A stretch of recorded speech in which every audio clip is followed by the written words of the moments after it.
Buenas tardes, profesora. Hoy vamos a hablar sobre la epigenética. Vamos a analizar aspectos esenciales del código genético, de los conceptos básicos de la epigenética y los principales reguladores de los genes.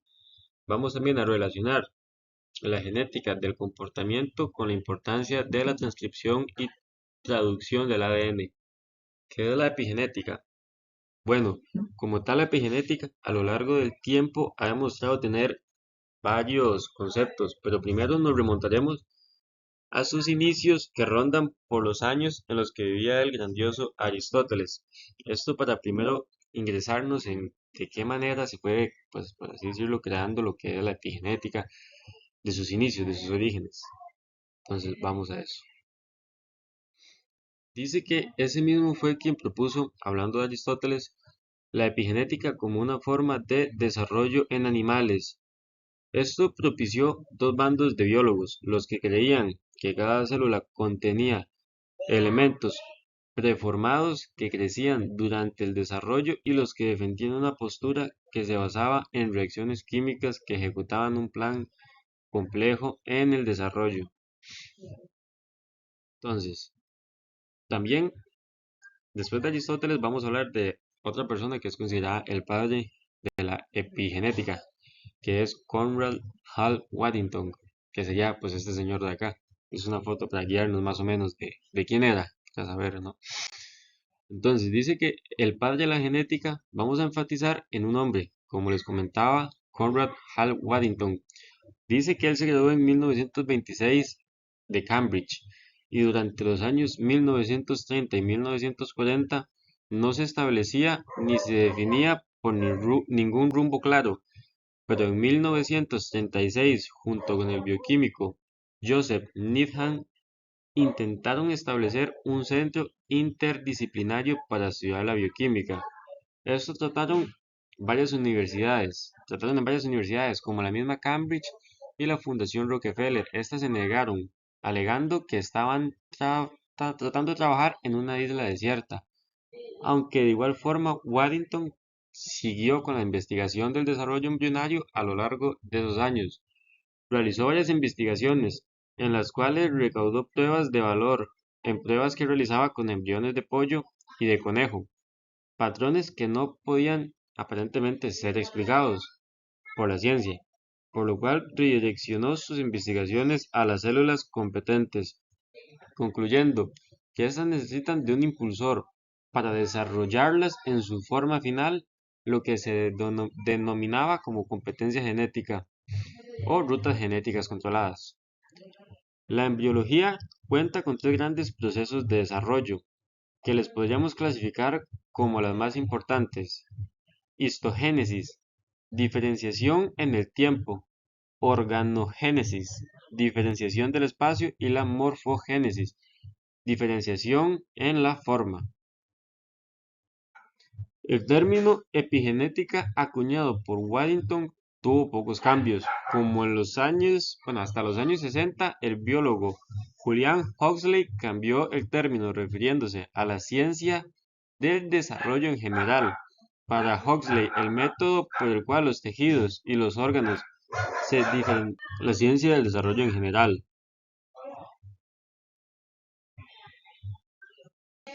Para Huxley, el método por el cual los tejidos y los órganos se diferenciaban en el desarrollo normal era el principal espacio en blanco del mapa biológico. Ese mismo mencionaba que conocíamos muy poco de pasos precisos en los procesos de la epigenética.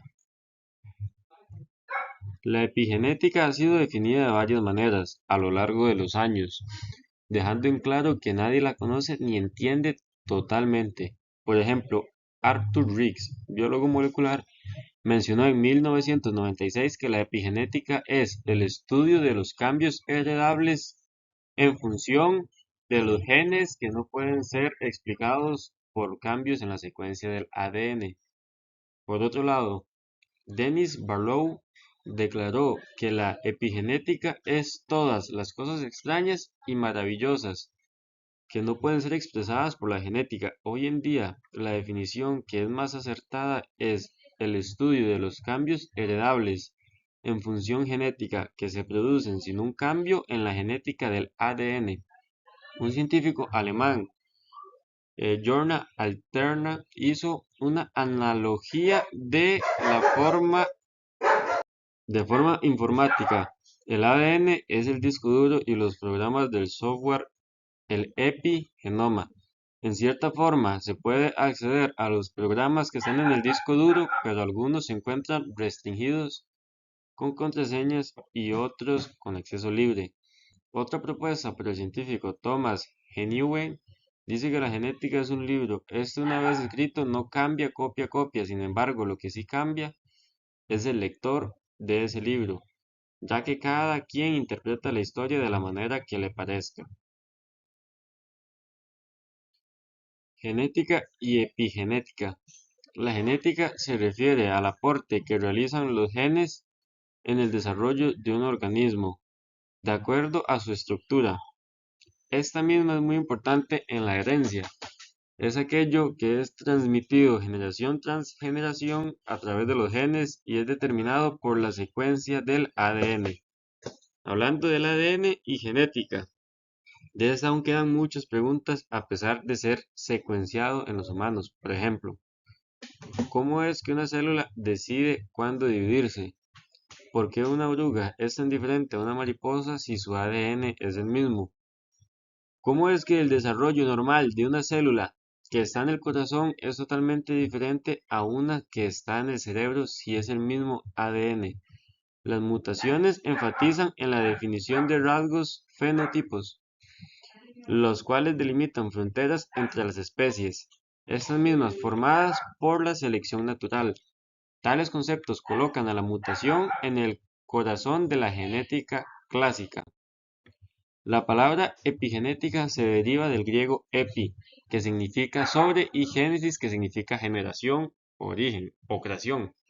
Así, la epigenética son todos los organismos que se encuentran sobre la genética, que no dependen de las mutaciones en los genes, sino la modificación que sufre la cromatina de estos.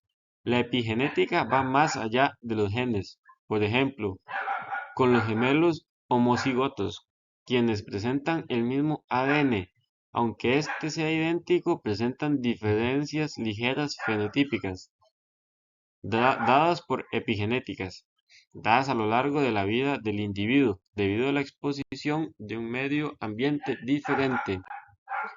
La palabra epigenética se deriva del griego epi, que significa sobre, y génesis. Eso está repetido. La epigenética ya no es un fenómeno como lo era antes que no puede ser entendido. Ahora es un campo de estudio sumamente importante del cual varias revistas científicas internacionales llevan su nombre, como la revista Epigenética, la cual cuenta con especialistas en el ámbito de la epigénesis que publican aportes importantes cada cierto tiempo. La importancia de la epigenética en la evolución. La evolución es la rama de la biología que estudia la evolución que han tenido los seres vivos a lo largo del tiempo. Los genes son importantes en la evolución, pero existen más que los genes. Están las metilaciones para adaptarnos mejor a las condiciones ambientales a las que estaremos expuestos. Lamarck Pierre-Antoine de Moret fue un francés evolucionista que formó la primera teoría de evolución biológica y acuñó el término de biología como la ciencia de los seres vivos. La tensión que se formó entre las teorías darwinistas y lamarckianas, las de Lamarck enfatizaban en el comportamiento del sistema inmune y las modificaciones epigenéticas de anomalías hereditarias. La teoría de Darwin resistía en los efectos de la resistencia de los antibióticos y el principio de selección natural. Estos dos en sus obras tenían muchas diferencias. Por ejemplo, Darwin mencionó que los procesos del cambio es gradual y continuo, que no se producen saltos discontinuos o saltos súbitos. Mientras tanto, Lamarck mencionaba que todas las especies reaccionan ante un impulso que las lleva a buscar la perfección y que los cambios en el ambiente provocan nuevas reacciones en los organismos que son heredables. Ambos mencionan el ejemplo de las jirafas. Darwin, por su parte, que este fue heredado ya que antes sobrevivían solamente las que alcanzaban la copa más alta del árbol, y Lamar que esto fue heredado del ejercicio de sellar su cuello para llegar a la copa más alta. La incorporación de la epigenética transgeneracional a la teoría evolutiva extiende la visión de esta misma. Un ejemplo es cómo los reptiles determinan su sexo dependiendo de la temperatura a la cual se exponen cuando están en el huevo. Lo interesante de esto radica en que el ADN ya está establecido antes de que se determine si será macho o hembra. Sin embargo, es la expresión de los genes respecto a la temperatura lo que marca la diferencia. Los científicos han determinado que la temperatura puede estar ocasionando que la expresión de genes produzca más enzimas de un género, por lo cual el sexo de algunos reptiles es determinado por factores epigenéticos.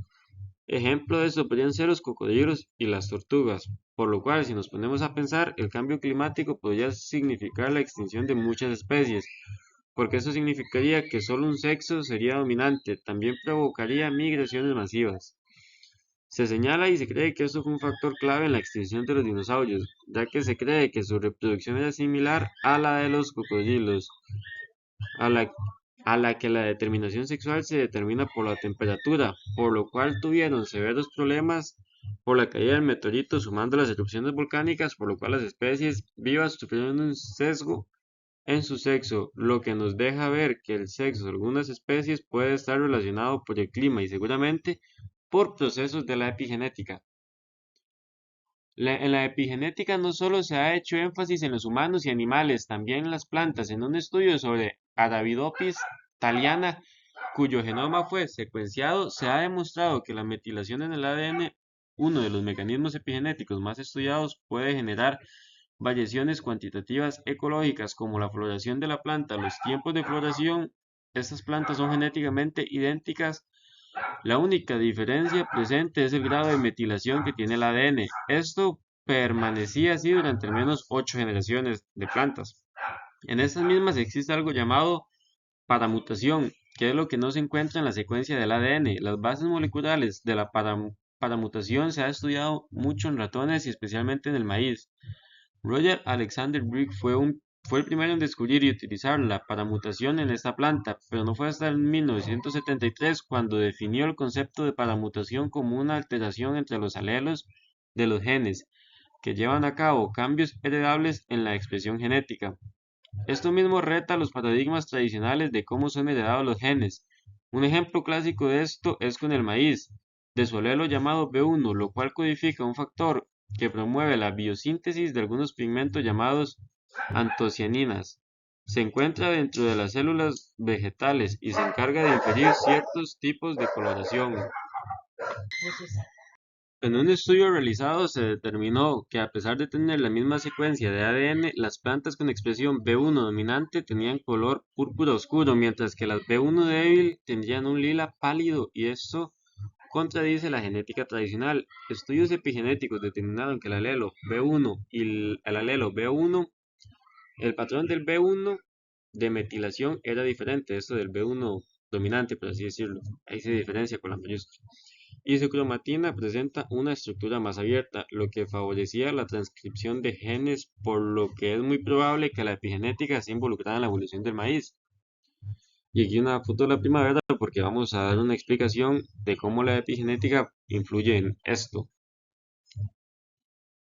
Otro evento en el que influye la epigenética es la floración en primavera. Para que ocurra este proceso se necesitan dos cosas importantes. El primero sería que durante el invierno las temperaturas bajen y las horas de la luz solar bajen, lo cual genera un gen presente generalmente en otoño que inhibe la floración durante esa época. Esto promueve reacciones químicas y biológicas que hacen que la planta florezca.